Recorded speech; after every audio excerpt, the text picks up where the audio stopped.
গতকাল থেকে যে মর্মান্তিক এবং ভয়াবহ ঘটনা আমরা দেখেছি বীরভূমের তারাপীঠে নিউ বিদেশিনী হোটেলে কার্যত অগ্নিদগ্ধ হয়ে 9 জনের মৃত্যু হয়েছে এবং প্রাণ বাঁচাতে অনেকেই এই যে পুকুর রয়েছে এই পুকুরে ঝাঁপ দিয়েছে বলে অনুমান প্রশাসনের।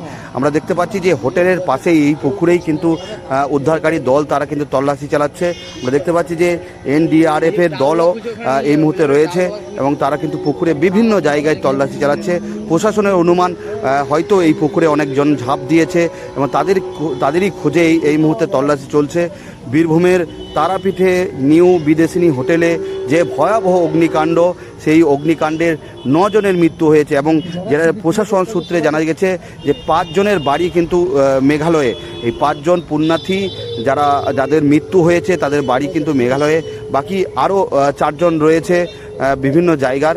এবং আমরা সেই ঘটনার প্রতিটি মুহূর্তের আপডেট তুলে ধরছি। এখন দেখতে পাচ্ছি যে এই মুহূর্তে উদ্ধারকারী দল পুকুরের বিভিন্ন জায়গায় তারা কিন্তু তল্লাশি চালাচ্ছে এবং বলতে পারে যে ভয়াবহ ঘটনা, কার্যত হোটেলের মধ্যেই অগ্নিদগ্ধ হয়ে মৃত্যু হয়েছে।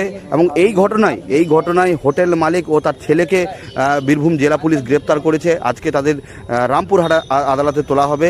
কিন্তু তার আগে এই মুহূর্তে শেষ মুহূর্তের চেষ্টা করছে প্রশাসনের তরফ থেকে আবারও যে এই পুকুরের মধ্যে যদি কেউ ডুবে থাকে সেক্ষেত্রে এই তল্লাশি চালানো হচ্ছে। আমরা দেখতে পাচ্ছি সরাসরি সেই ছবি বীরভূমের তারাপীঠে নিউ বিদেশিনী হোটেলে অগ্নিকাণ্ডে 9 জনের মৃত্যু হয়েছে এবং অনেকেই প্রাণ বাঁচাতে এই পুকুরে ঝাঁপ দিয়েছে এমনই অনুমান প্রশাসনের। এবং আমরা দেখতে পাচ্ছি সকাল থেকেই কিন্তু উদ্ধারকারী দল তারা কিন্তু পুকুরের বিভিন্ন জায়গায় তল্লাশি চালাচ্ছে এবং আমরা গতকাল থেকে দেখেছি যে দমকলের আধিকারিকরা তারা কিন্তু প্রাণপণ দিয়ে চেষ্টা করেছেন, যতটা সম্ভব তারা বাঁচানোর চেষ্টা করেছে। এবং দমকল প্রতিমন্ত্রী তিনি কিন্তু সরাসরি অভিযোগ তুলেছিলেন যে এই হোটেলে ইমার্জেন্সি যে দরজা সেই দরজা বন্ধ ছিল এবং তার জেরেই আরও ভয়াবহ ঘটনা ঘটেছে।